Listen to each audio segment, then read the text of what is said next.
Hello and welcome to Engine Adventures off-road review of this 2022 Lexus NX 350 F Sport.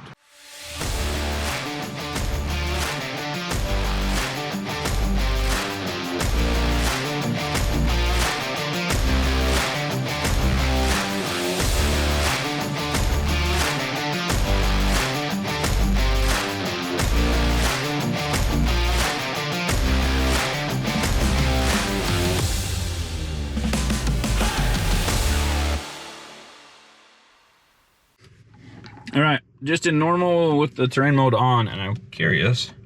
Yep, as soon as you switch it, so that's Sport S Plus, and then Eco's to the left. Normal, you push it down, but it doesn't matter what mode you're in. So now I'm in Eco, but if I hit the terrain mode, it gets through to Eco and goes to kind of the off-road one.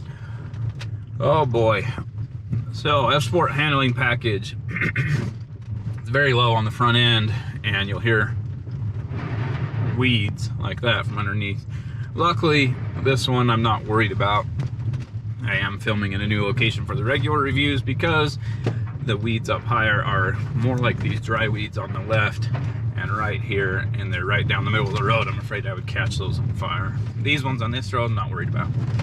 Anyway, we're 14 miles an hour, and with this F Sport handling package, everything's just so low and it's actually pretty stiff that I don't want to go too fast.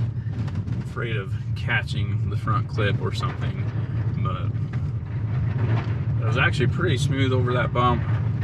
20 miles an hour there, but this stuff in here slowing it back down. And I haven't heard any thunks or anything from the suspension at 15, 17 miles an hour.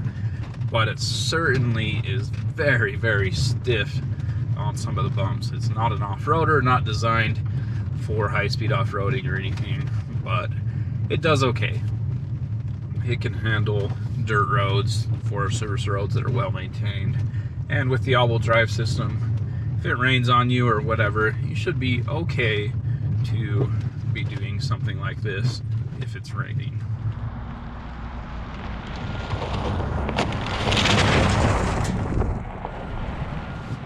Because I'm not going to be able to do the steep hill climb, we're just going to film the little articulation section here. I have pushed the normal mode. Now it's custom, but anyway, normal mode there. And we are in drive, traction control, all that stuff's just how you would have it driving down the road. And we even have to take a slightly easier line on this because, partially because the hill's so torn up, but also because the limited capabilities of this vehicle. And I actually took too hard of a line. There's no way.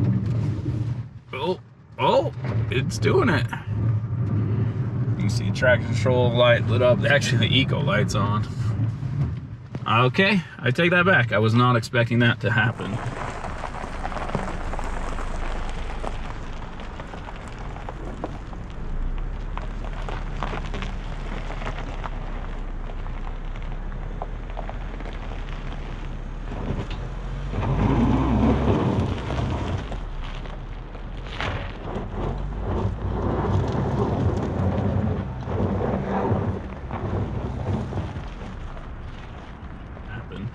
Still not going to do the steep hill climb because it's more of a clearance issue now.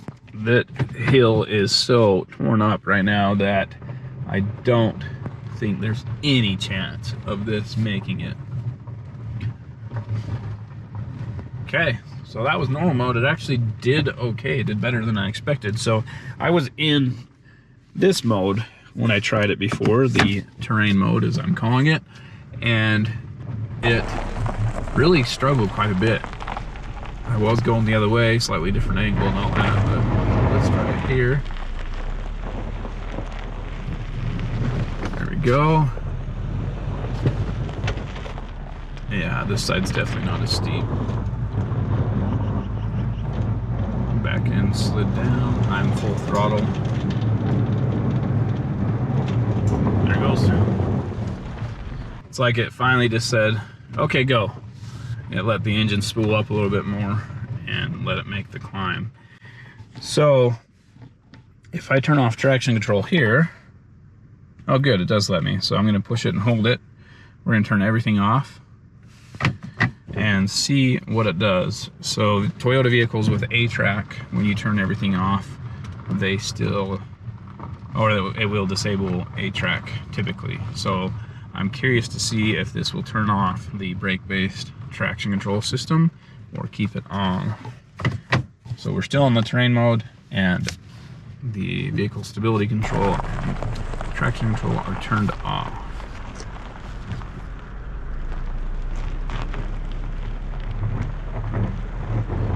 Remember, this is front wheel drive bias, so here lifting the rear wheel is not a big deal. It's not going to spin a lot, but once the front wheels lose traction, yeah, so it is still doing traction control. It's not letting me just do full throttle, but it's just cutting engine powder. Hey, all drive system overheated, switching to two-wheel drive mode.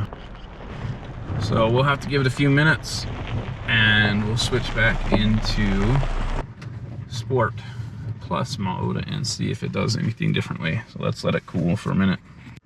Now we are in Sport S Plus mode. It changes the gauges. So there's the normal one.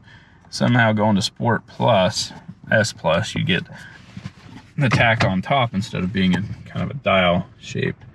And let's give it a shot. The all-wheel drive system has had a minute to cool down, but hopefully it's enough.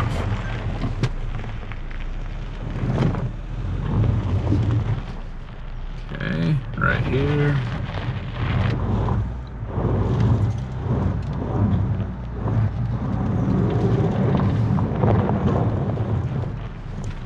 And I had to go full throttle again. It actually seemed really similar as far as throttle sensitivity. Maybe let me have a tiny bit more, but wheel slippage and the throttle was all pretty similar. And we're gonna have to call it quits there because I don't want to keep overheating this system. One interesting thing about this vehicle, especially when it's off, so these aren't lit up, there are so many round circles that I often push this one right here to try and start the vehicle. It's up there. Thank you for watching Engine Adventures off-road review of this 2022 Lexus NX 350 F Sport. It is definitely not an off-roader, low to the ground, and all-wheel drive system is okay. It's more of an all-weather all-wheel drive system, of course, and it'll take you down a few forest roads and whatever, but really not anything crazy capable. Fun car, excellent to drive, really enjoy driving it, especially on the freeway and stuff like that. It just cruises, good sound system, good power, very quiet inside. Just an excellent all-around vehicle, but not an off-roader. If you liked what you saw, be sure to hit subscribe, ring the bell so you get notifications. Give me a thumbs up and comment down below. Let me know what tests you want to see. Normally I would do a steep hill climb, but this one, the hill is just hammered today, and I don't have a pick with me to smooth out anything. I don't think this vehicle stands a chance on it today.